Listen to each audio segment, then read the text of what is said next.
They called it a war of inevitability. The Zorthan hegemony stretched across half the galaxy, over 1,000 species unified under one doctrine: efficiency through dominance. For centuries they had absorbed civilizations with swift precision, replacing governments with algorithms, armies with drones, culture with compliance. And then they met humanity. It began with the siege of Proxima Outpost 9. The Zorthans expected a 48-minute conquest. Their projections calculated a 99.99992% probability of surrender. Instead, they found humans entrenched behind makeshift barricades made from scorched solar panels, automated defense turrets hacked from mining bots, and soldiers who screamed laughter in the face of death. 48 minutes turned into 3 months. The Zorthans withdrew, an unthinkable retreat.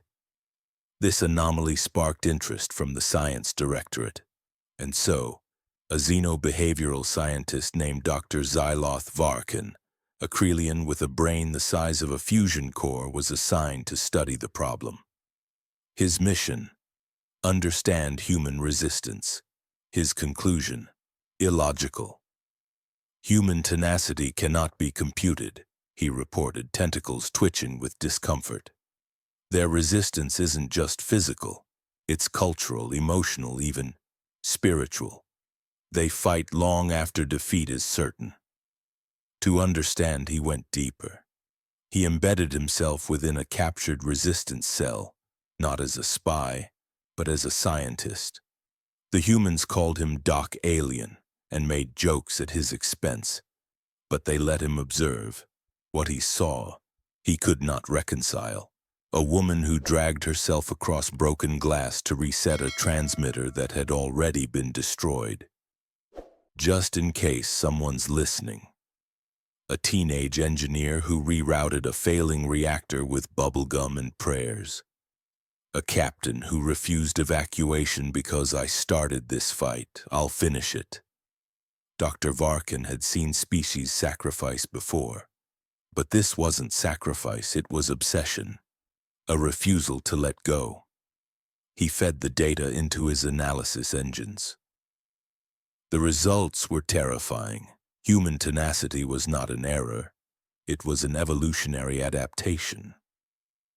No other species had evolved on a world like Earth, a planet where survival required enduring droughts, floods, predators, plagues, ice ages, and worse, each other. Over time, the species hadn't just developed tools and intelligence, they'd developed grit. A cognitive stubbornness that turned pain into fuel and despair into momentum. In simulations, humans lost 90% of their forces and still won 43% of battles. They fought longer, adapted faster, endured more, and they never forgot. Entire resistance cells operated purely on memory, reliving wrongs not to heal but to sharpen. Dr. Varkin coined a term for it: combat persistence bias, a tendency to continue fighting long after logic suggested otherwise. But there was another layer, more dangerous than tenacity alone: hope. Humans carried it like a virus, it infected others. In one instance, a captured Zorthan drone pilot defected because his human captor gave him a drawing made by her daughter. "You remind me of our cat," the note read.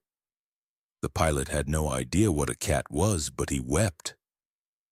That pilot later led a squadron of rebel drones to destroy a hegemony command ship. Dr. Varkin wrote, "They weaponize emotion. Hope is their payload. Tenacity is the delivery system." When the Council of Conquest read the report, they were unimpressed. One general laughed. "They are still flesh. They still bleed." Yes, but humans bled forward. By year 5, entire sectors had turned, not because of superior firepower, but because of viral resistance.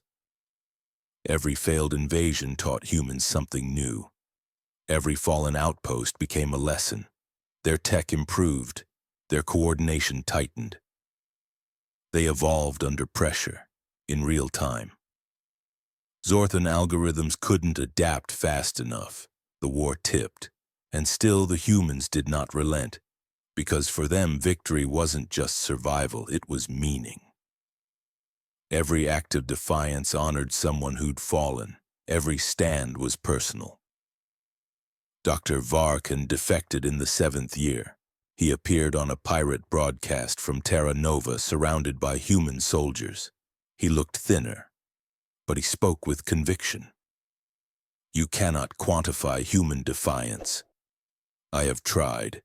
They fight not for power nor even for freedom, but because they believe every breath spent resisting injustice gives life meaning. You do not beat them by defeating them. You beat them by becoming them.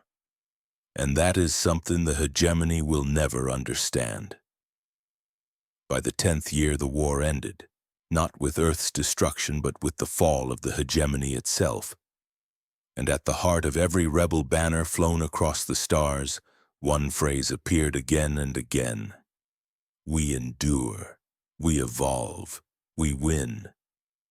Human tenacity wasn't just a flaw in galactic calculus. It was a revolution in the laws of war.